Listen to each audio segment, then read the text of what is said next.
Well, as an art form, glass blowing is spectacular.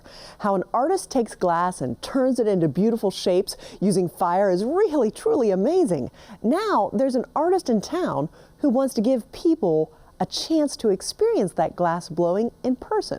Carolina Impact producer Russ Hunsinger has the story. Mega hot. It would burn the heck out of both of us. This is about bringing the glass-blowing art to the city of Charlotte.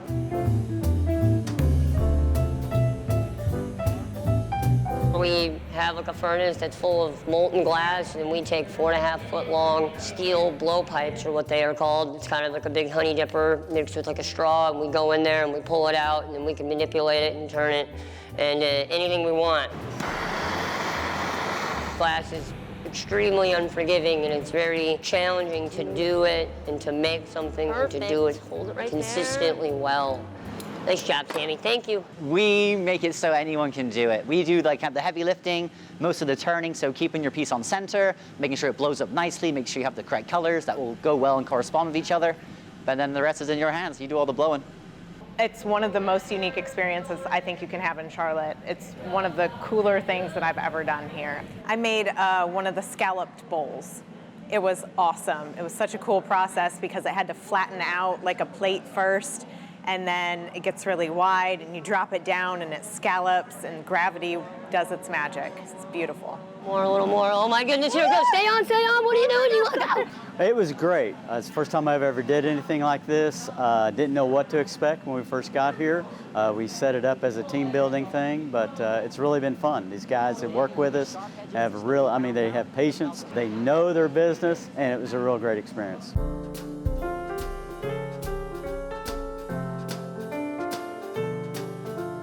We are hoping that we're offering something new to Charlotte as opposed to just going to a bar, going out to dinner. People are really looking for an experience and something that they can remember, and they get to take home something at the end of this. So it's just something new and different to add to everything else awesome that's going on here.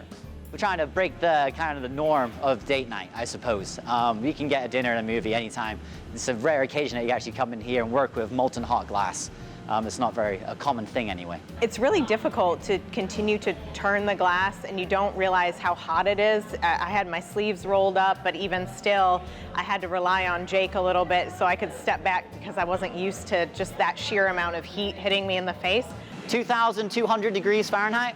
Even if you start with the same thing, just by adding colors and a little bit of different twists and turns, your product can be totally different from the next person.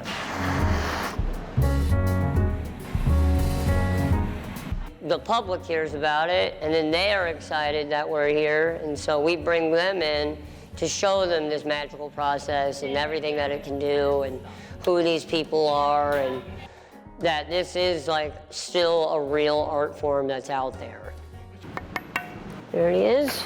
The glass is constantly moving. It doesn't wait for you to catch up. You have to be ready. You have to be on top of it and 2 steps ahead of it. We make it look easy, but that's because we've all done it for a really long time. Making the bowl was the coolest thing. I love it. People that come in here love it too. Thanks so much, Russ. Artist and studio owner Jake PFEIFER has been a successful glass artist for 15 years. You'll find his Hot Glass Alley studio in Noda. That's all we have time for this evening,